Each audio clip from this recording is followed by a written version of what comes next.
True, nervous. Very, very nervous I had been, and am. But why will you say that I am mad? The disease had sharpened my senses, not destroyed them. Above all, it was the sense of hearing. I heard all things in the heaven and in the earth. I heard many things in the underworld. How then am I mad? Observe how healthily, how calmly I can tell you the whole story.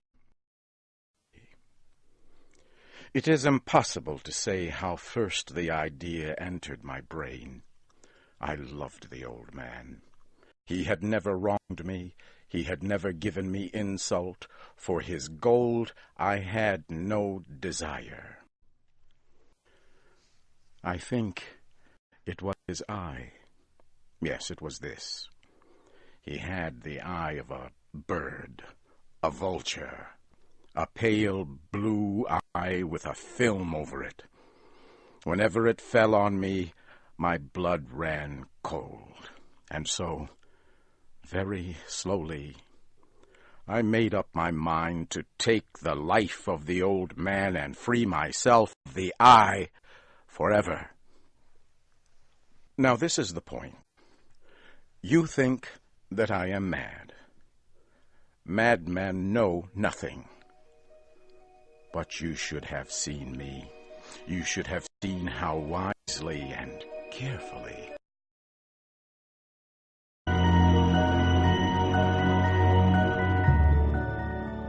I was never kinder to the old man than during the whole week before I killed him. And every night, late at night, I turned the lock of his door and opened it, oh, so gently. And then, when I had made an opening big enough for my head, I put in a dark lantern, all closed, that no light shone out, and then I stuck in my head. I moved it slowly, very slowly, so that I might not interfere with the old man's sleep. And then, when my head was well in the room, I undid the lantern just so much that a single thin ray of light fell upon, and this I did for 7 long nights. But I found the eye always closed, and so it was impossible to do the work, for it was not the old man who was a problem for me, but his evil eye. On the 8th night, I was more than usually careful in opening the door. I had my head in and was about to open the lantern when my finger slid on a piece of metal and made a noise.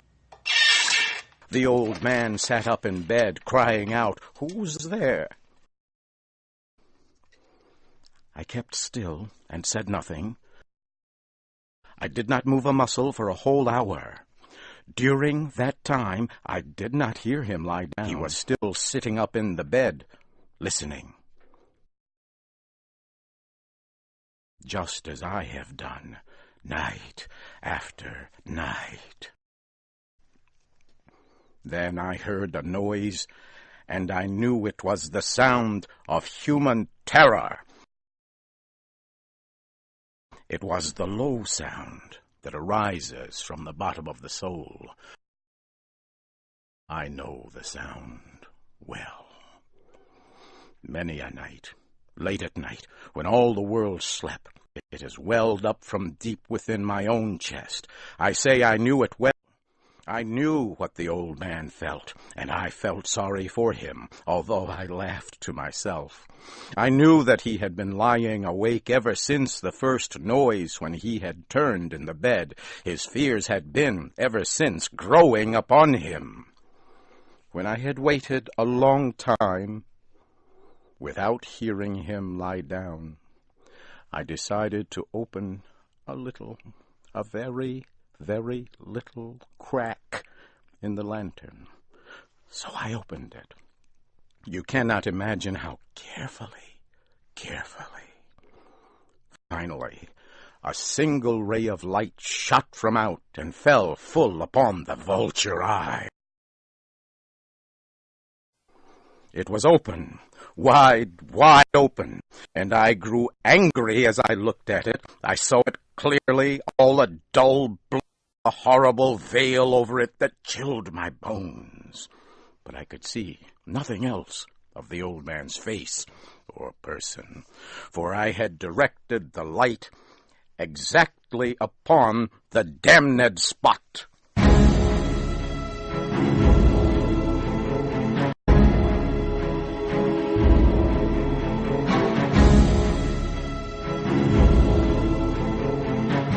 And have I not told you that what you mistake for madness is but a kind of oversensitivity?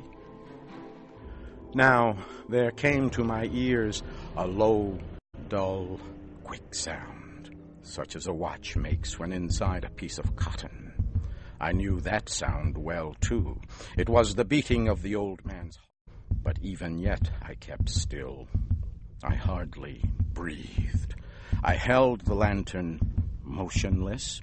I attempted to keep the ray of light upon the eye, but the beating of the heart increased. It grew quicker and quicker, and louder every second. The old man's terror must have been extreme. The beating grew louder, I say, louder every moment. And now, at the dead hour of the night, in the horrible silence of that old house, so strange a noise as this excited me to uncontrollable terror. Yet for some minutes longer I stood still, but the beating grew louder. I thought the heart, and now a new fear seized me. The sound would be heard by a neighbor. The old man's hour had come. With a loud shout, I threw open the lantern and burst into the room. He cried once only. Without delay, I forced him to the floor and pulled the heavy bed over him. I then smiled to find the action so far. If still you think me mad, you will think so no longer when I describe the wise steps I took for hiding the body. I worked quickly, but in silence. First of all, I took apart the body. I cut off the head and the arms and the legs. I then took up 3 pieces of wood from the flooring and placed his body parts under the room. I then replaced the wooden boards so well that no human eye, not even his, could have seen anything wrong. But for many minutes the heart beat on with a quiet sound. This, however, did not concern me. It would not be heard through the wall. At length it stopped. The old man was dead. I removed the bed and examined the body. I placed my hand over his heart and held it there many minutes. There was no movement. He was stone dead. His eye would trouble me no more.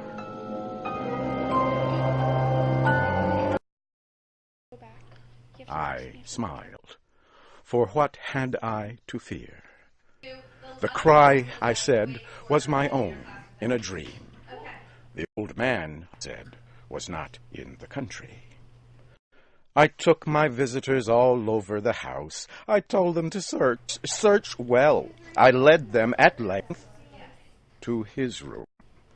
I brought the chairs there and told them to rest. I placed my own seat upon the very place under which lay the body of the victim. The officer, I